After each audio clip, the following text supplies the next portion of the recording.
Punk Rock Elite, a podcast about NoFX.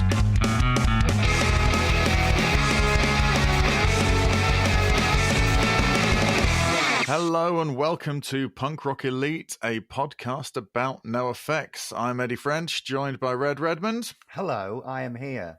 You are here, yes. I think, though, you're going to have to go out and leave for a bit of this interview first for some important reasons, I'm guessing.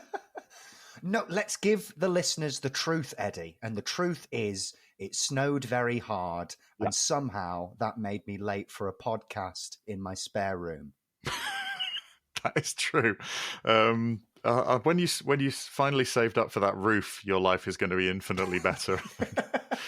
Just shoveling your hallway. Good episode today. I'm excited about it. We've got Robin from Random Hand, Robin Leitch from Random Hand, Yorkshire Skacore punk band. Pretty exciting, no? Yeah, very, very clever guy as well. Like, I think that he brings up some really interesting points about the band. Very, very astute person. Yes. He was during the chatting before, saying, "Oh, could you?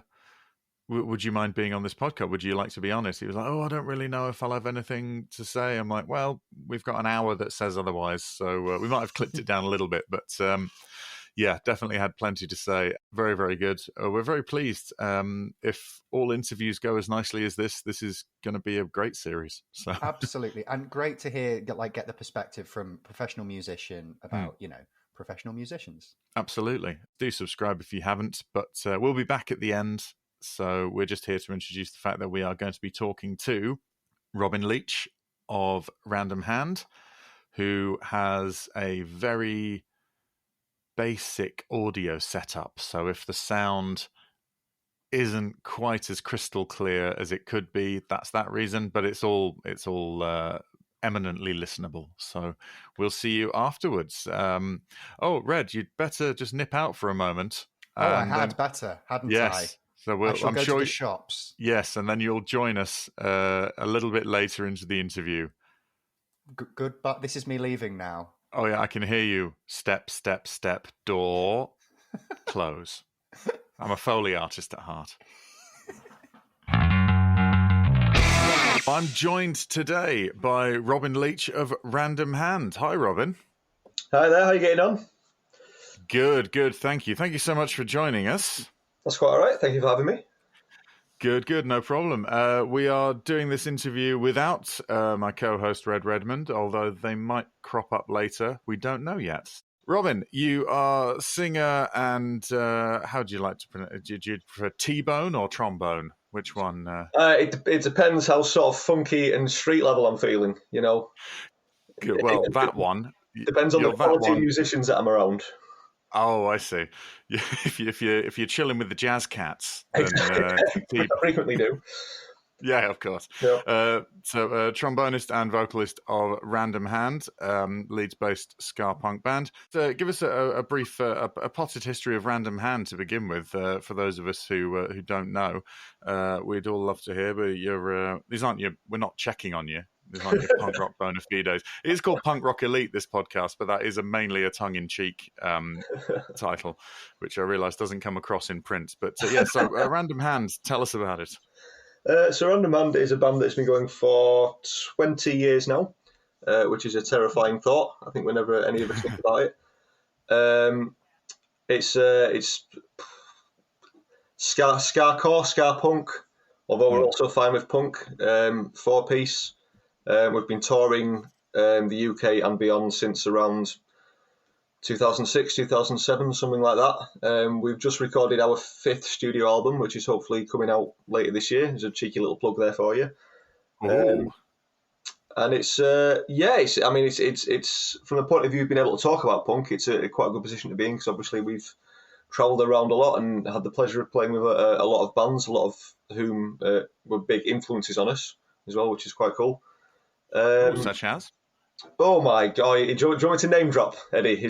Show you what to dive in? Please, yeah, absolutely. With the Punk Rock Elite podcast. Okay. Well, for any ska punk fans sat amongst you there, we've played with pretty much everyone I listened to when I was first getting into the genre, really. So Voodoo Glow Skulls, MU330, Less Than Jake, Real Big Fish, Big D and the Kids Table, Cap Down, all the UK bands, Cap Down, Lightyear, Adequate 7.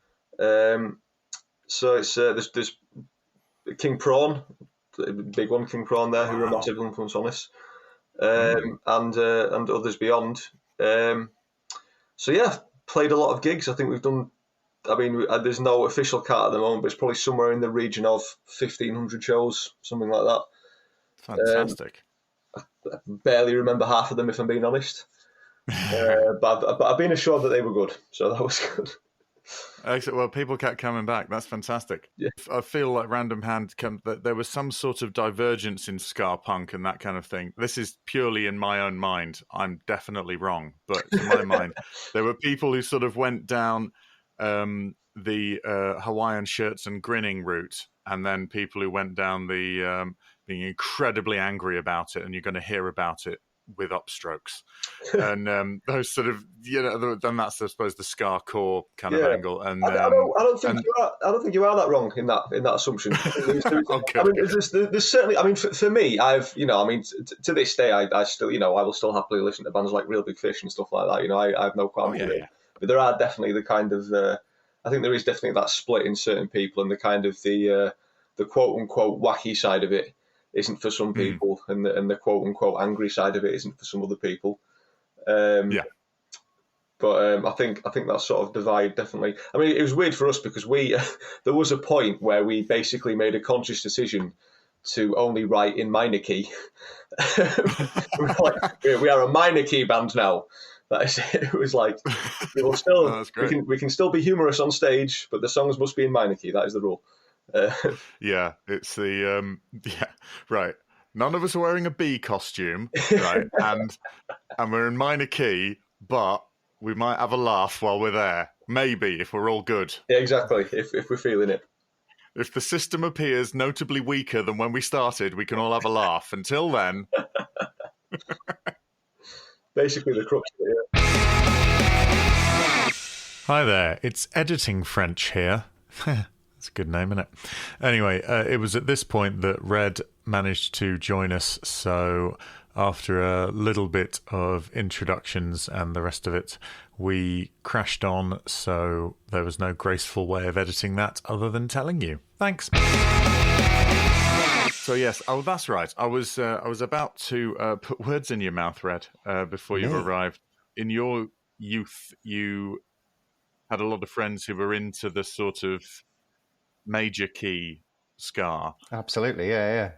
And then it wasn't until a bit later you discovered that, or you sort of got into the more minor key or the harder edged stuff. And yeah, absolutely. I think it's I think ska can be quite elusive in that way. I think there's a lot of growing up, the sort of ska that you hear as a kid, your Real Big Fish and all of that is sort of like much more visible than the stuff that you learn to get used to as there's trumpet on Leftover Crack, right? I'm not making that up, am I? There's all sorts on there though. They've got like violins and pianos and stuff depending on which iteration of the band it is. It's also got Sturgeon's voice and we did a sort of a mini tour, and so we must have done like 3 or 4 dates with them, and on like the 5th date he still didn't realise that I was in the support band and thought I worked at the venue and was asking me to like maybe get some water to the dressing room and stuff like that. I was like, I don't work here. I've actually been touring with you for the past week, but wow. That's fine. Well, in that case, Robin, you can answer a question for me. Does he really smell as bad as people say? I didn't notice that, but I mean, it may have just been the general tour musk that was covering it at the time. I wouldn't trust the tour environment as a sort of a viable source of being able to assessing smells accurately. I think tour musk is a great name for like a punk fragrance. Is that tour musk you're wearing? Yeah. Yes, it is. You're ready for some cheap sandwiches. Come on, son, we're off down to disco tonight. Yeah, get a bit of Tor Musk on. There you go. So 20 years of Random Hand, and you're doing the Handfest stuff. We've got some more of those in the pipeline, ideally. So when was it that you started getting into punk in general, Robin? I would have been around the age of sort of 14, 15, and it was that classic route of kind of... So growing up, I'd sort of been like vaguely exposed to bits of rock, as I'm sure we all are. You know, sort of my parents played a bit of Led Zeppelin and Queen and what have you, and I've got two older brothers who were quite a big age gap older than me, so they moved out when I was very young, but I sort of remember shades of like Metallica and Faith No More and stuff like that drifting down there. So the kind of the alt rock thing was kind of there, but it was a mate at school who was basically like the guy who got Kerrang, who was the person, you know, and it was through him that I sort of first started listening to. You mean the Oracle? The Oracle, yes, exactly. The amazing. What is this? My word. You know, and it's the kind of, I suppose, for sort of someone of my age, it was the sort of standard getting of like sort of Green Day and Nirvana and Blink-182, and then the metalier stuff like System and Slipknot and things like that. So I probably would have been about 14, 15 when I first was first exposed to it. And it was that kind of, it's interesting as well, because at that age, it's not quite, I remember it as being not like a separate thing. I remember sort of the whole, you know, from new metal to pop punk just being one thing, you know, one alternative music thing, and you kind of liked all of these things, and it's kind of only a little bit later. Just maybe four moshes. Yeah, exactly. Yeah, pretty much. You know what I mean? Yeah, we're all wearing the baggy pants and the wallet chains and what have you, and hanging out on the steps of the Corn Exchange in Leeds, and cool. And I think it's a bit later on that sort of maybe I sort of started thinking, I think maybe the sort of the sensibility and the feel of punk is. I mean, I still love metal stuff and I listen to a lot of metal stuff, but I think the sort of feel and sensibility of punk and the culture of punk was a bit more kind of resonant with me, I suppose is the word. Mm-hmm. Yeah, there's an interesting thing that happened in Spanish music, because Spain had such a restricted access to the rest of the world until the late 70s because of it being a dictatorship. Yeah, that when popular music was allowed en masse to enter, they got everything from like skiffle all the way through to disco in just one big chunk, and no one really knew. So there was no evolutionary pattern to follow. They just got it all at once. So they're just like, Gene Vincent, ABBA, they're the same. And so it just meant that the sort of the music, the popular music that was made by the newly freed Spanish youth was just like, you go, oh no, I love all this stuff, because it was all brand new to them. So it's kind of an interesting, weird sort of blend. And like you say, not quite as diverse, but when you're getting, all the small things and chop suey at the same time, that's sort of quite a broad, quite a big distance between those two, even if they share the same sort of roots. So it is that's an interesting thing. Do you remember when you first heard NoFX specifically? We'll get back to the point of the podcast. Why not? I had a friend, so this would be in sort of the very start of secondary school. I seem to remember a mate of mine getting, I think this is it, but I seem to remember a mate of mine getting Pump Up the Volume like when it came out, which is 2000. Would that have been 2000-ish? About then, yeah. Yeah. Yeah. So I suspect it was that, and I seem, so I remember sort of hearing like Dinosaurs Will Die and stuff like that around at his house. Yeah. At roughly the same time, I had another mate who lent me a, this is showing my age a bit now, who lent me a VHS of stuff he'd recorded off like Kerrang TV or MTV2 or something like that, which had the video for Leave It Alone on it. Yeah. But that might have been a short time afterwards, but I think that was my first exposure. We'll sprinkle in the questions we always ask and see where they go. So, do you have a favourite NoFX album? Let's go album first. That'd be a very difficult thing to answer, if I'm being honest. Sorry for being. We ask the hard-hitting questions. Yeah, exactly. Yeah, it's been because my real. I mean, to be honest, my recollection of sort of listening to all that kind of music at that impressionable sort of late teens, early 20s age is sort of being around at your friend's house, but sort of hearing it in smatterings, you know, and hearing sort of mixed playlists and hearing a bit of this album, then someone getting bored of it and putting that album on and then putting that album back on. And there's a lot of that kind of thing. So it's dribs and drabs. So I couldn't really, well, I mean, for starters, just as a bit of a disclaimer, I'm probably only familiar with maybe half, if that, of NoFX's back catalogue, to be honest. It's a big catalogue, isn't it? It is a big catalogue, yeah. And there are some massive gaps in there.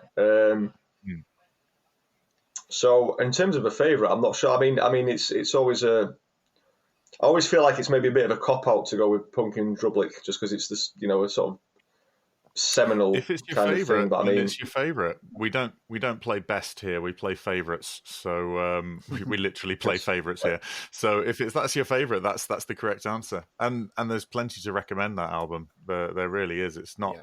I think some people put it down to just being the one with linoleum on it. It's a cracking bit of work. Lovely stuff. Do you have a favorite NoFX song? I probably have a few for different reasons. And again, I mean, the thing with NoFX is you're dealing with a band who obviously sort of the very clever. I say clever. I don't know if clever is the right word to use here, but sort of crafty and well thought out thing about NoFX's approach, which, as someone who is in a band and who writes songs for a band, I'm very envious of. Is the one very clever thing they've managed to do is not really pigeonhole themselves from quite a sort of an early start. You know, if you look at they write it's a very broad range of styles in there. Yeah, absolutely, yeah. And they've set themselves up to do that, which is like a very important thing as well. It's not like they've sort of committed to one thing and then just randomly taken a left turn and then written a load of stuff which is completely different. They've sort of seemingly always had that platform from which they can go out in a multitude of directions. So off the back, you know, so obviously you get quite a wide range of things in there. So, you know, on the one hand, you know what I mean, I sort of quite like stuff like the quote unquote novelty stuff, like Champs-Élysées always has a sort of a place in my heart, just for the sort of comedic novelty manner of hearing it. But I mean, in terms of sort of I guess sort of the straighter punk stuff, I mean, I think Dinosaurs Will Die is a massive tune. Oh yeah. Really well written as well, and kind of that it's that quite rare thing of like the sort of the hook is just basically in the last 20 seconds of the tune, which is quite like the whole song's an amazing tune, but the actual big hook bit is just like the last 20 seconds, and then a bit of bass wanking, and then done, and it's kind of like the sort of you got those Bad Religion ahs in the you know, and then it is because the whole thing is just a lead up to that one little hook.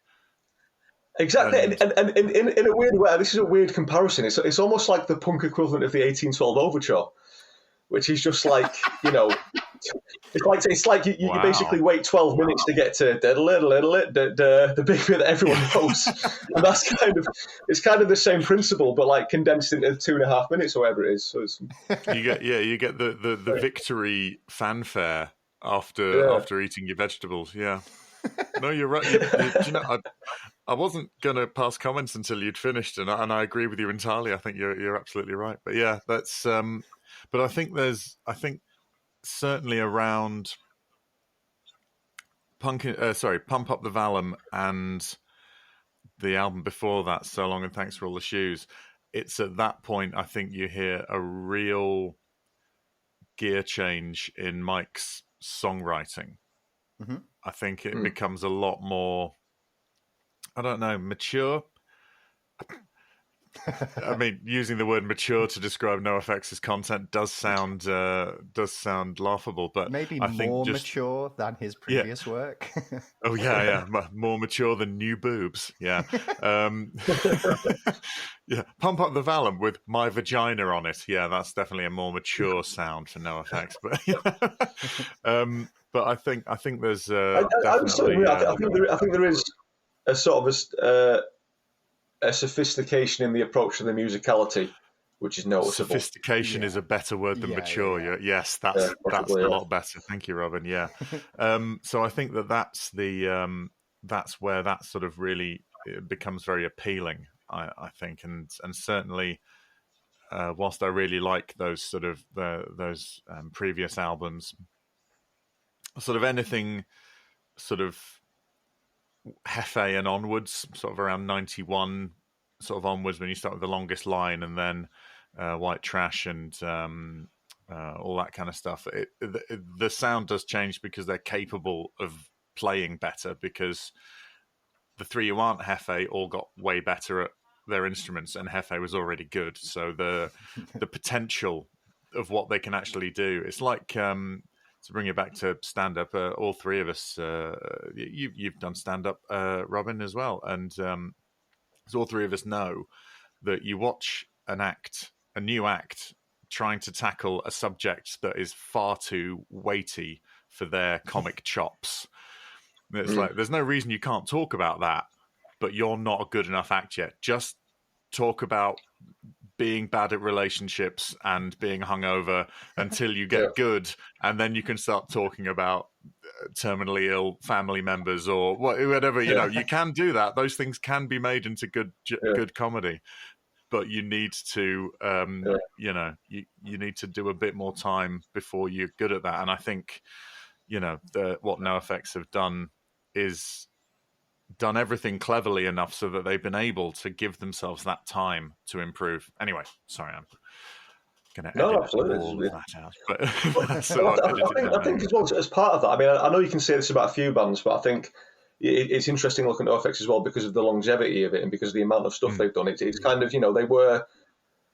that is the project which has lasted, whereas, a lot of bands, a lot of the musicians in those bands will sort of...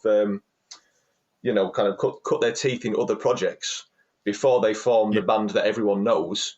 So they will have kind of, put the time in and learn their trade before they get there. Whereas NoFX, you're kind of getting, it was sort of that thing from day one, which is kind of really interesting to sort of see the full evolution of I mean, how sort of mid-teens when they started? Late teens, something like that? Something like 16, 17, something like that, yeah. Wow. Exactly. So to get, I mean, I was in a couple of different bands before Random Hand started, where I sort of learned music and learned how to be in a band and learned how to write songs and all the rest of it. So, and then there was still a bit of that at the start of Random Hand. But I know, but that's the case with a lot of bands. It's kind of, they will do other things, learn how to do what they do, and then join or form the band, which becomes the thing which is reputable or whatever. Whereas NoFX, you kind of see the entire journey from them kind of learning to do it from day one, I suppose.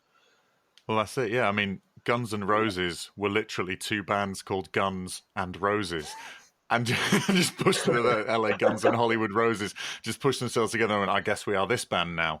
So it's even secrets out there in their name. They cut their teeth in other places. Are you telling me that NoFX weren't two bands called No and FX? I wish I could tell you that. I think I remember hearing as well that he wanted I'm reading an interview with something that was saying he wanted a band name that was easy to graffiti. Oh, yeah, I've heard that before as well.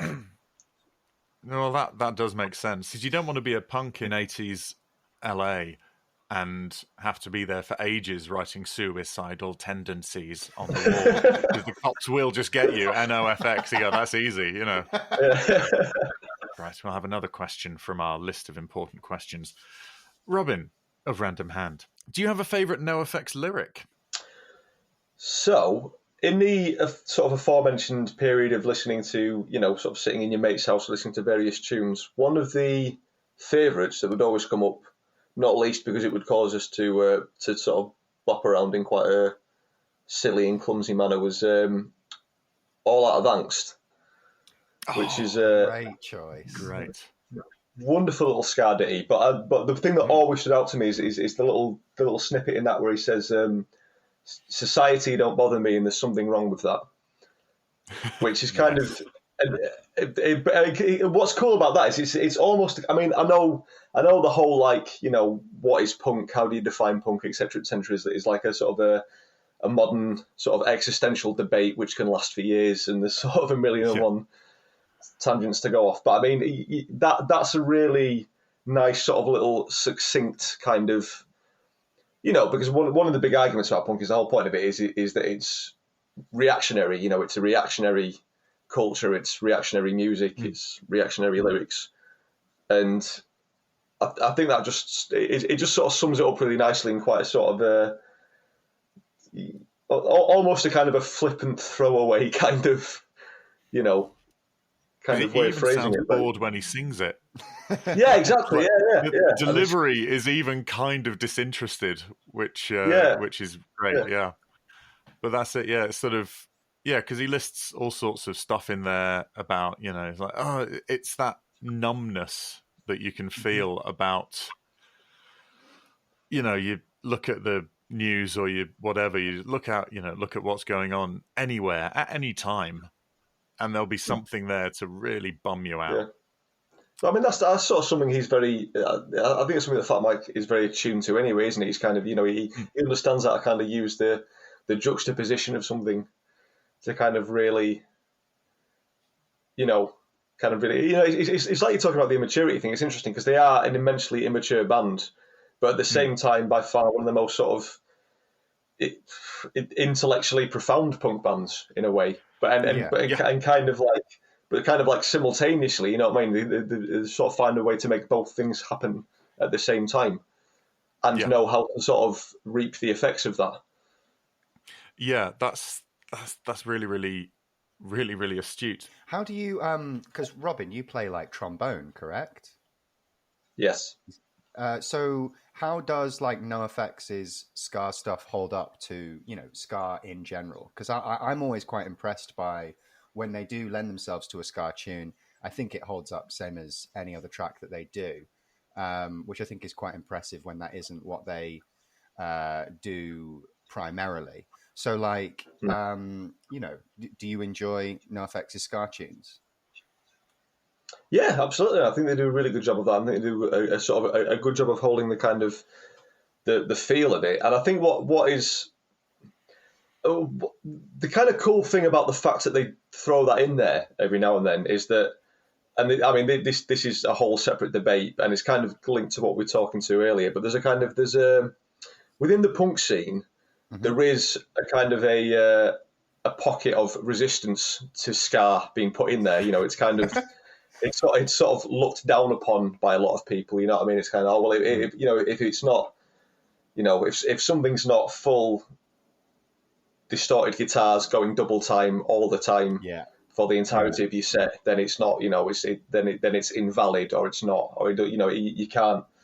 There's a sort of a feeling that you can't have the same sort of validity, or or whatever kind of over a ska track, which is obviously nonsense. So, but the fact that a band like sort of NoFX, who are held up in such high regard by people who are into kind of all different facets of the scene, has been a kind of a very kind of shining example of what a punk band is. The fact that they can sort of recognise the I'm sure they just do it for fun, or to mix it up, or to have some different sound in there, or because it's good live music. You know what I mean? But the fact they put that in there, it almost kind of like, for want of a better word, it kind of validates it a little bit, I think, with certain people. You know what I mean? If a band like NoFX is doing it. Yeah, absolutely. Well, I know I know Mike has spoken about when he first saw Operation Ivy and stuff like that at Gilman Street and all that kind of, those the hallowed grounds and all of that kind of stuff, and how that was sort of a massive thing for so many people. And obviously, with half of Operation Ivy going off and being in Rancid, and all of their ska stuff is distinctly two-tone in flavour rather than more contemporary. Yeah. We don't like putting bands on blast on this unless it's Red Hot Chili Peppers, because fuck those oafish rapists. But sometimes you hear a band do some ska and you go, not utterly convinced, and Smash by Offspring could really do without that ska song being on there, because it's sort of, it feels like an afterthought. Do you know what I mean? It's like Smash is such a good album, and then there's this bit sort of 2/3 of the way through, and you go, Yeah, sure. Well, I think what that's part of as well is kind of that whole, I mean, ska was obviously. Am I gonna dare to use this word? Ska was sort of trendy at a time. Do you know what I mean? It was kind of a yeah. So I think there were certainly a lot of bands who were like, let's do a ska song because ska songs are a thing. You know what I mean? And kind of, and it's not. I mean, with regards to NoFX doing it, I think they certainly sound like they appreciate the actual lineage of that genre. From two-tone, finding its way into punk and finding its way through there and kind of utilising it properly, you know what I mean? And it's kind of, whereas I think, like you say, with the Offer example, there are definitely, we've seen it, live with bands when we've been touring countless times, you know what I mean? Now here's our ska song, Yeah. But in theory, there's nothing wrong with that, but inevitably it's, because the other thing as well, and people listening to this might scoff at this, it is a surprisingly difficult genre to do well, to actually do it. Because a lot of people, you just use upstrokes on the guitar and then dump out your drums and that's it. And it's not to properly get the feel of it is actually quite a difficult thing, And of all the genres, it's sort of the one where you really do notice the difference by practiced people who know what they're doing and people who are just kind of like half-assedly trying it for a laugh. You know what I mean? I would argue more than most of the genres, you can really, really tell that, especially live. And you've really got to be on point with the kind of the feel of it and the drive of it. It's a very distinctive kind of. You've really got to lock in the grooves to get it well. And like you say, I think bands who are just kind of like flippantly doing it because they want a tune like that on an album or whatever, they kind of don't necessarily quite hit that. But like I said, I think NoFX do hit it really well. I mean, like all that band thing is a great little ska ditty. It's it's fun tune and it's really fun groove. So groove. I just said the word groove. Is that all right? Is that acceptable? Yeah, of course. Yeah, if it's just because the record's got a groove, don't make it in the groove. Yeah, Stevie Wonder podcast now. That's what we're doing. I saw a band. I'm not going to name them because it seems unkind. Because you may well not have even heard of them because they were supporting Rancid playing in Manchester. They had Stretch Armstrong as their sort of touring support, and I think as their sort of local support, or they might have been doing a few dates. This band who introduced one of the one song in their set with any fans of reggae music in, and some people went hooray. And the song they played had a reggae introduction, and then was just a punk song that sounded exactly like the rest of their set, like stylistically. And then they had a reggae outro. And I thought if you hadn't pointed it out, people probably wouldn't have noticed. That sounds like a band who were just like meeting a quota. Do you know what I mean? Like they've been a board meeting and somebody done some research, and there's not enough offbeat in this set. So if we could just get 8 bars of offbeat in there somewhere. When you're in Minnesota and you've got a reggae quota. If you were smart about it, you wouldn't have done that in front of Rancid, who know the difference. Robin of Random Hand, do you have a favourite memory attached to NoFX? Oh my word! I mean, one of the things. This would be like a live example, if that's all right. This would be a time of seeing them live. Oh, yeah, of course, yeah. No, it doesn't have to be. There's no criteria, really. I didn't know if you were going to kick me off the podcast if I didn't adhere strictly to the criteria. No, I mean, we don't, so I wouldn't worry about it. Now, first of all, it's going to seem like a bit... like I said before, I'm notoriously scatterbrained. Now, to the best of my knowledge, the other weird thing about this is I've been like... I've never understood this because I've been sober since I was 15 years old, and I've never touched any other kind of narcotic, so I have no excuse for being as scatterbrained as I am. It's just like a natural thing with me. I'm naturally very scatterbrained. I'm pretty sure I've only seen NoFX live once. Right. But after hearing this, some of my friends might get in contact with me and be like, "No, here are the other 5 times you saw them, you idiot." That is entirely possible thing. But I remember it was certainly the first time I saw them, which was at Leeds Fest, and I think it would have been 2002, maybe 2003. Main stage, really good fun. But I think partly because I sort of front a band, I've always, since as long as I've watched live music, I've always very much paid attention to how bands are fronted. You know what I mean? It's something I'm very interested in, like that connection with how the front person deals with the audience. And I just remember them being on stage and either Hefe or Melvin saying something along the lines of like, "Oh, everyone seems really far away," and then Fat Mike just really nonchalantly going, "I don't think they're far enough away," and that just really kind of it was so throwaway, and it was so like, you know, I don't give a shit about this audience. You know, it was brilliant. It was. And that kind of because that of course you can imagine like live stage at main stage at Leeds Fest. You can imagine that being in the middle of a load of like, "How are you guys doing? We're so and so from so and so. Hey, who's ready to rock? Yeah. Who's ready for a party? We were in Reading yesterday and they didn't rock as hard as you guys." And then for this guy just to go, every year I've heard Reading is really bad. Apparently, all the bands say it. So. I'd get my money back for if I'd been to Reading Festival. What's going on in Reading? Yeah, I mean, undoubtedly say the same thing about Leeds. You know? But I mean, as I'm sure you can imagine, in the middle of just a load of that kind of, you know, by the numbers, rock star, whatever. Yeah. Which I've probably been guilty of myself at some point at a festival.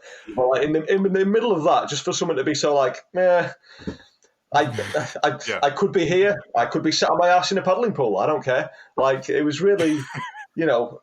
It was very refreshing, and I think I was quite young at the time. It was the first time I'd sort of, you know, I've seen other examples of that since, but I just remember that really kind of, this guy is just being himself on stage.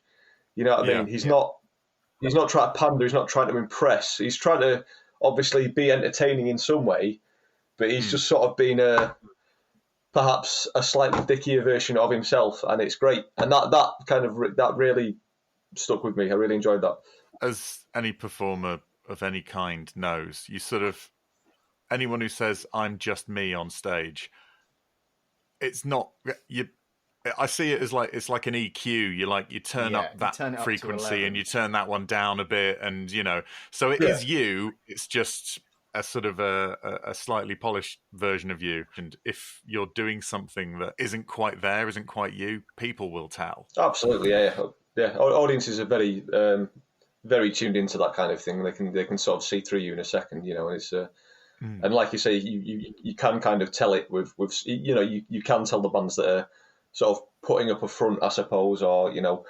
And I mean the thing as well, it's like I totally understand the thing of having like a performative, you know, if you're going on stage in front of a room full of people with a band and you're sort of you know you've got like 20 seconds before a song to get everyone involved, I can sort of understand the kind of the big performative, get the room involved thing. It's kind of, like I say, the thing that I've always been impressed by and gravitated towards is, like I say, those people who can just sort of dial up that part of themselves, which is kind of the more, I don't know, for want of a better word, almost the sort of more kind of domestic side of themselves, I suppose. You know, it's just the kind of the whole thing of like, yes, I'm watching a band, yes, this band are performing at me, but also I could just be like sat on a beanbag with this person in somebody's bedroom, chatting to them, you know, and that's kind of that's kind of quite cool.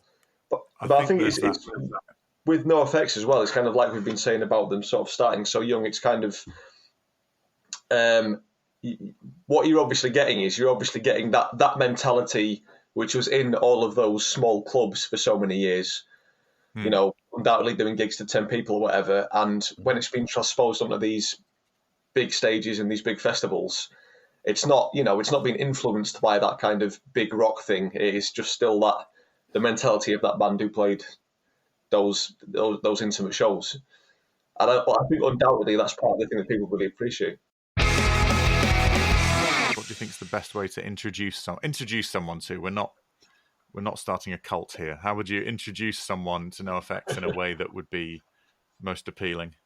Oh, it's a very interesting question. Well, I mean, first of all, what I'll say on that front, which I think might be an interesting way of going into it. One of the things that I've always thought about NoFX is that if someone came to me who had absolutely no idea, no preconception of what punk was, anything to do with it at all, and I only had to show them one band, No Effects would be the band that I would show them, because to me they're the most well-rounded example of what punk is. Of all the kind of, it's both musically and sort of in terms of attitude and presence and all the rest of it, because it's kind of you've got the entire, you've obviously got a load of different, a variation of styles in there which encompasses all the things under the umbrella of punk, but at the same time you've kind of got you've got the sort of the political social awareness, you've got the humour, you've got the controversy, which is a whole other thing. But they're not even necessarily, they're not my favourite band per se, but I think they are the best example of a punk band. Funnily enough, they're not my favourite band either. But like you say, there's something about them that is, they are nearest to the platonic ideal of what a punk band sort of is, So that's an interesting that you bring that up. Out of interest, who is your favourite band, Eddie? I swing between probably The Clash and maybe Stiff Little Fingers. Fair. Ooh. Depending on the day, but yeah. It's Friday morning. Oh, it's time for The Clash. Yeah, there we go. Turn it up. Yeah, I don't think I'd even made that clear on any previous episode that, it's so weird to start a podcast about your third favourite band. The weird thing is, I imagine Fat Mike would really like that. I imagine he would really enjoy the fact that they're not your favourite band. You know what I mean? He'd see that there was something. There was a more objective sort of view. You weren't being quite so. You can point out the flaws without feeling like you're betraying anything or what have you. Yeah.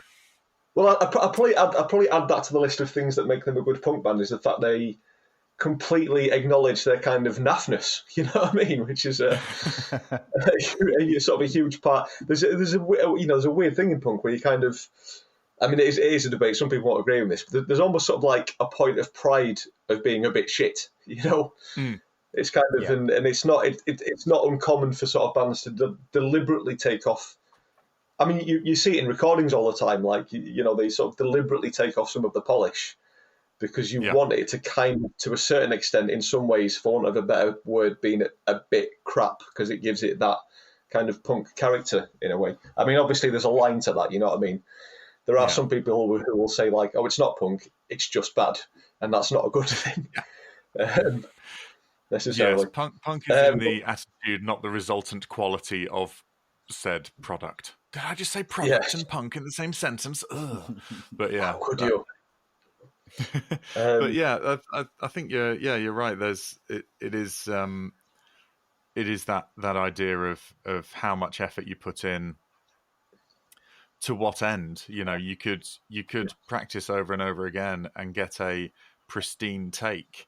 But if there's a take where someone's voice cracks in a pleasing way, that's the chaos bit, Absolutely. Well, I remember years ago we did a few shows. There was a band who were they were basically a sort of a supergroup, a conglomerate of different sort of punk and ska punk bands who made an album and then did a few shows off the back of it. But they had I can't remember his name, but they had a Jamaican singer who guested with them for a couple of the tracks, and I was chatting to him backstage, and he was talking about how he was saying that's the sort of the main difference between a lot of Jamaican recordings and British recordings. In the British recordings, they'll strive to get it right, and in the Jamaican recordings, they'll just record what happens because that's what happened, and that is the person, that is the character singing. That is real. It's real. That's what came out of their mouth, and that is the thing. Yeah, exactly. Yeah, and it was quite interesting to sort of hear the value put on that. Hearing a band mess up is really appealing because it stops them being gods. It was why punk came around, partially because you had like your prog guys in the 70s, Emerson, Lake and Palmer and all of that stuff, these virtuoso music school grade 8 pianist types putting out this intricate, pitch perfect, on point timed music, and then the early punk bands came in and just went "Nyaum" on the guitar, and everyone went, "That is more exciting. I could do that. And so that's more inspirational and more exciting than hearing someone who's sat around practicing their scales like a big virgin. It's what's more exciting. I do think it's sad though that we've never truly got a proper prog punk crossover. Like, I want to see Rick Wakeman from Yes just like flip his keyboard, like just get really angry mid solo. Yeah. And just go, no, I don't want to play the Moog anymore. Yeah, just start cutting his chest with a razor and shit. Yeah. cutting through his cloak, his big sparkly cape with stars on it. It's cutting through it with a razor.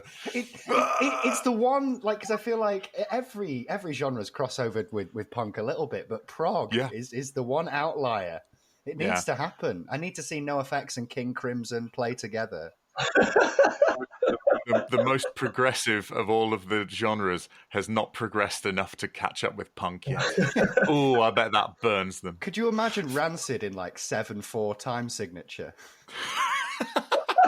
I mean, it sounds horrible, but I need to hear it. It would, but Stuart Lee would be stood at the back going, "Oh, I'll actually get them this time." Yeah. I think actually, now I think about it, I think we just invented the fall. Oh yeah, do you know what? Yeah, I think put it back in the drawer. We're too late. No, funnily enough, actually, King Crimson do have a punk rock connection, which is well, it's because their guitarist has played in all sorts of bands, hasn't it? Adrian Blue? Yes, but it's all sorts now. It's actually a slightly more conceptual connection because Brett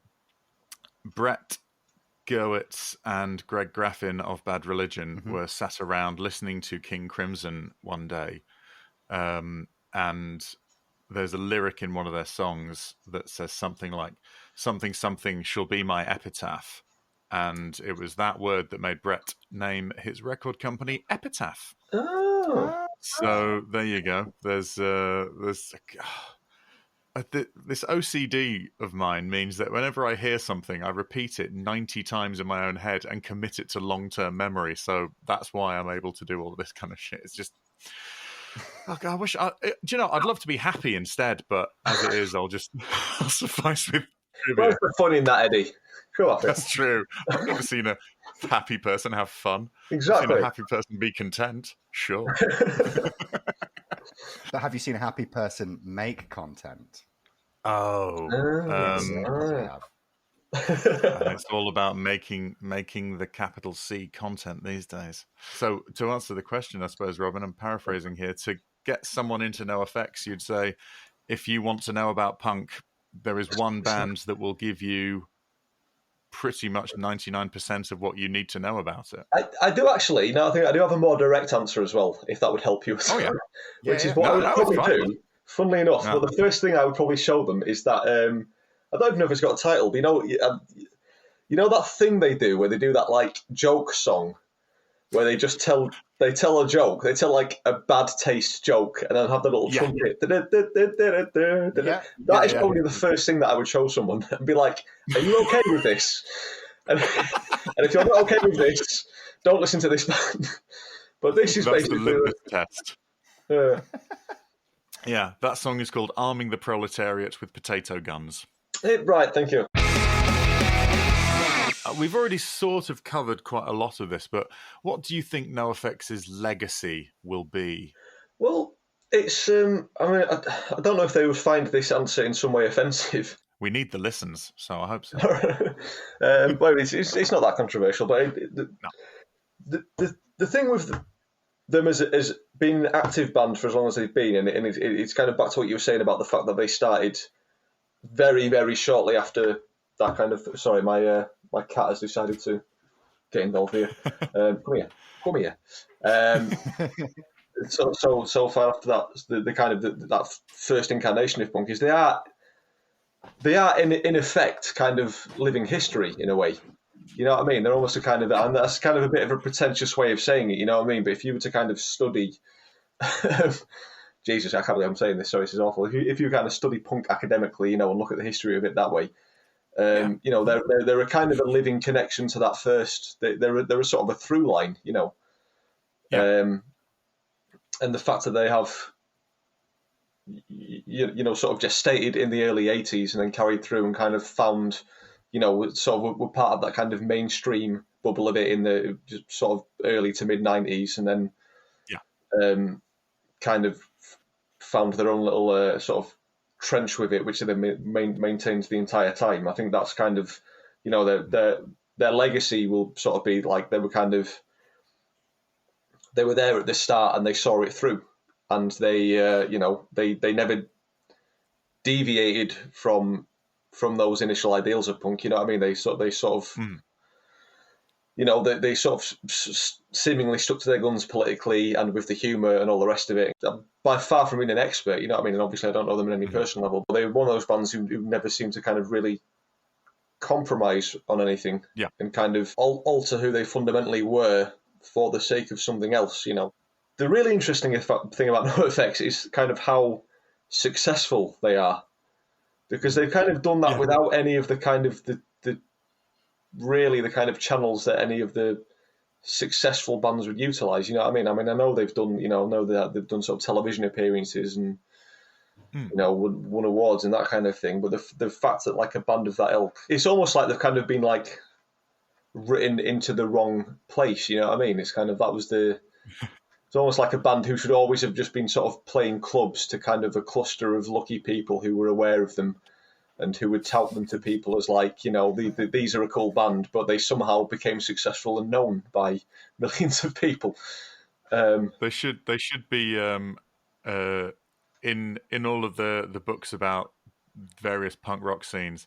There should be just one member of NoFX in the background of each photograph with "unknown" written in the things. Like left to right, we've got Joey Cape and and all these people, and then like "unknown" in the background. It's just Melvin looking around. Yeah, I get what you mean. It's like, you've always been here. It's like the Overlook Hotel at the end of The Shining, and like they were in the photograph all along. It's I think what they did was you mentioned like that sort of the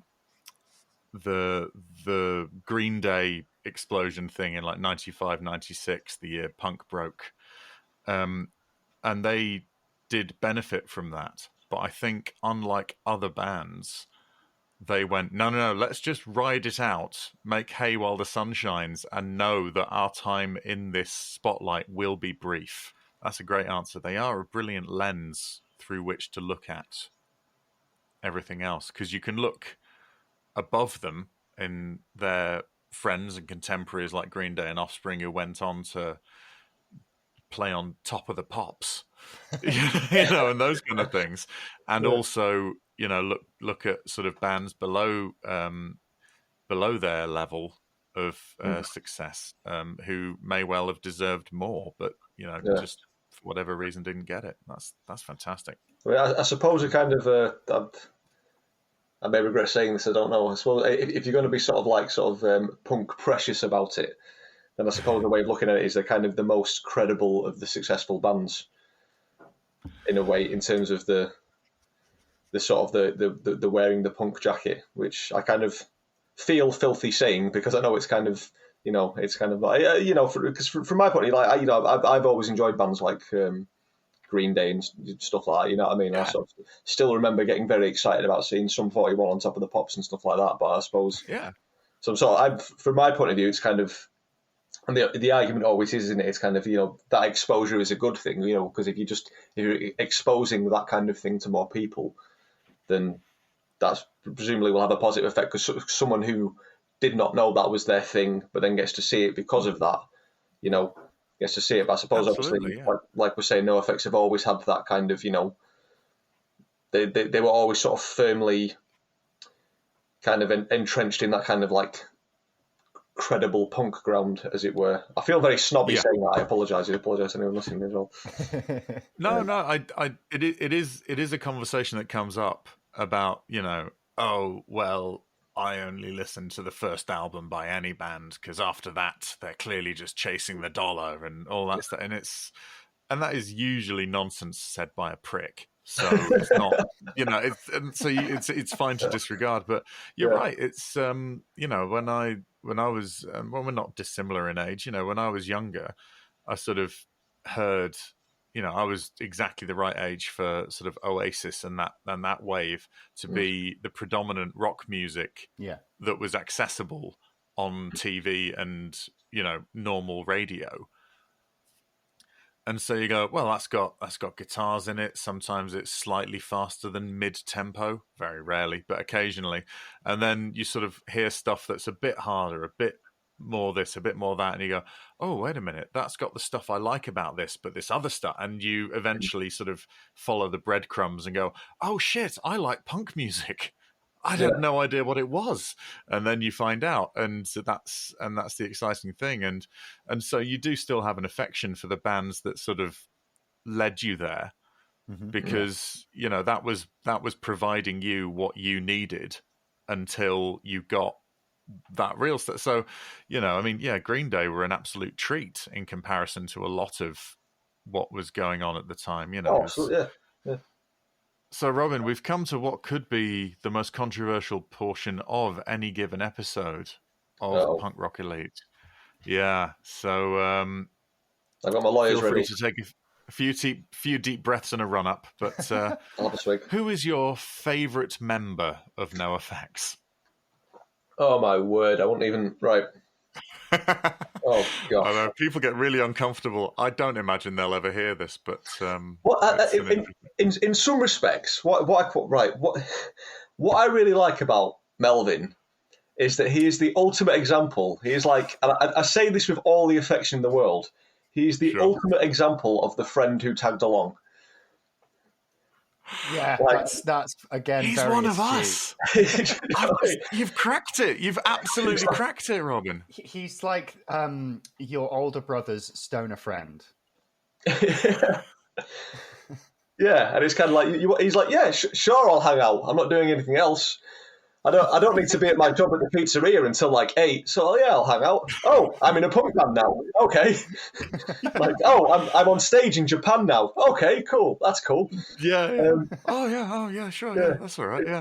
It's a little bit like. Have you ever noticed how it's sort of for like a 90s film reference? Have you ever noticed how if you ever watch Christian Slater in a film, it's like he wasn't necessarily meant to be in the film. He's just wandered onto the set and then can't believe that he's in the film. That explains Robin Hood, Prince of Thieves quite nicely. Exactly. Yeah, it's just, I'm here. I'm like, cool. I'll be involved.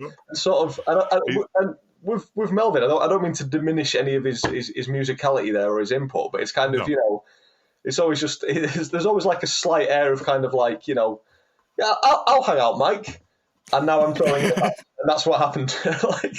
Which is great, And yeah, I get. Actually, now I think about it, if you were casting a film, what you would do is for Melvin, you would choose Taika Waititi, specifically when he's playing a minor character in one of his own films, where his role is to just stand there and go, oh, yeah, okay, yeah, no, I'll do that, man, yeah, okay, yeah, sure, okay, yeah, oh, okay, yeah. And that's sort of the vibe he gives up, and I'm sure... I will point out, I'm sure we all agree that Melvin is a well-rounded, three-dimensional person with interests and passions and all the rest of it. But the vibes that he gives off, which are so appealing as well, that's the thing. It's magnetic. Yeah. Yeah, absolutely. Yeah. But I do have to give a special mention to because I would probably say that was my broad answer, but I do really enjoy. I can't remember specifically where it is, but I know I saw some footage of like an award ceremony once. And they went up to get their award, and basically, sort of, Hefe pulled out this piece of paper and was like, "I'd like to thank all my brothers," and just started like reeling off this list of like. I think it's come up a couple times today, but I think one of the things that makes NoFX quite special is every now and then they just become the Marx Brothers, and I think that's an example of it. Similarly, what you were saying earlier about Mike asking for the audience to be slightly further away, they all feel like Marx Brothers asides. Yeah. Hey, the audience, they seem far away, huh? I wish they were further away. Yes. There absolutely is. And to make a sort of a weirdly sincere point, because, I mean, obviously you're both comedians and you both understand the value of comedy, and this is going to sound like a bit of a strange comment to make, but I don't think a lot of people realise how important comedy is to make something sincere even more sincere. You know what I mean? It's Yeah. I don't think NoFX's sort of commentary, the sort of political and social observations would be anywhere near as effective if they weren't also complete clowns. As weird as that sounds, you know what I mean? Absolutely. It's kind of people take themselves too seriously, kind of like, well, I don't know to what extent. There's not a well-rounded thing going on here, so I don't know how.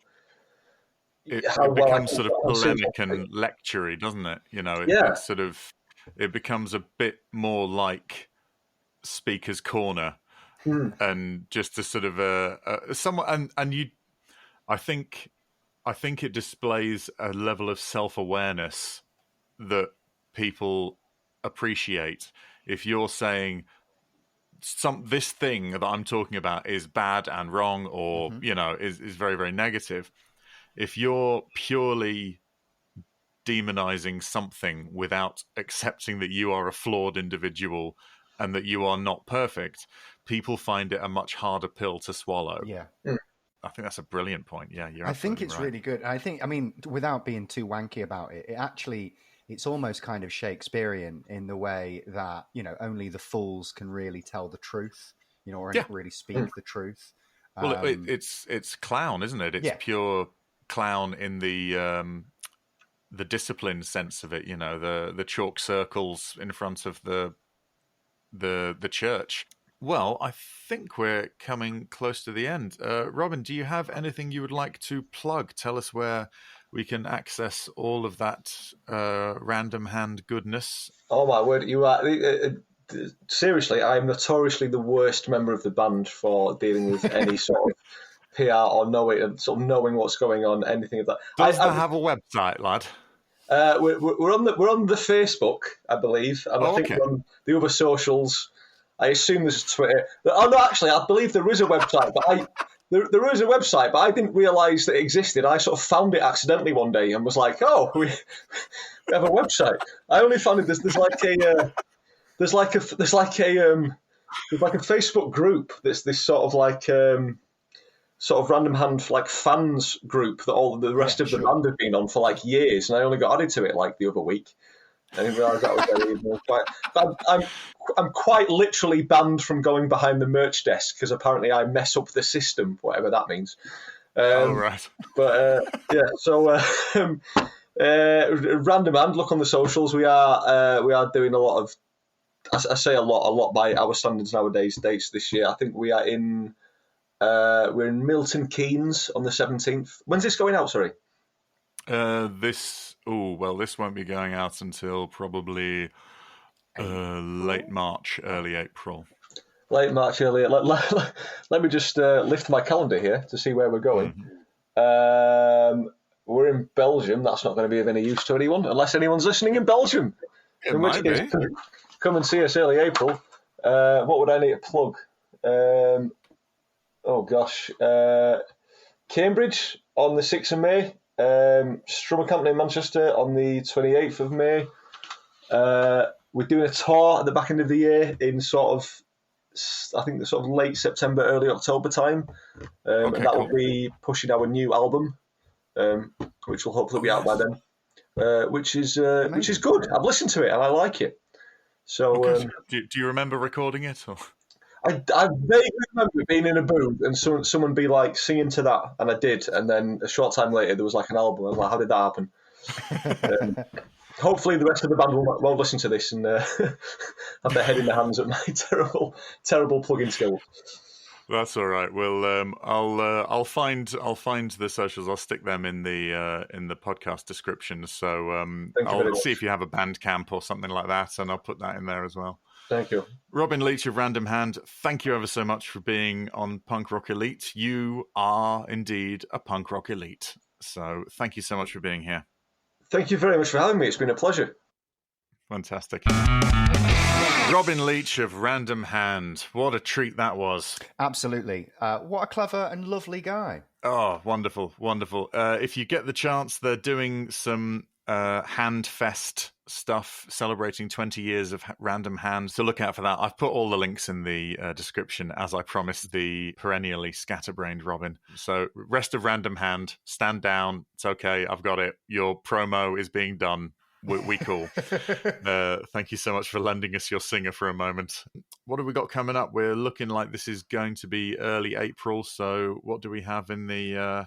Well, we've got Manchester Punk Festival. We do. This may be out. In fact, this is definitely out before Manchester Punk Festival, which is Friday, the 7th, 8th, and 9th of April. Yes, there's a very good chance that this is going to be going out on the 27th of March. So you've still got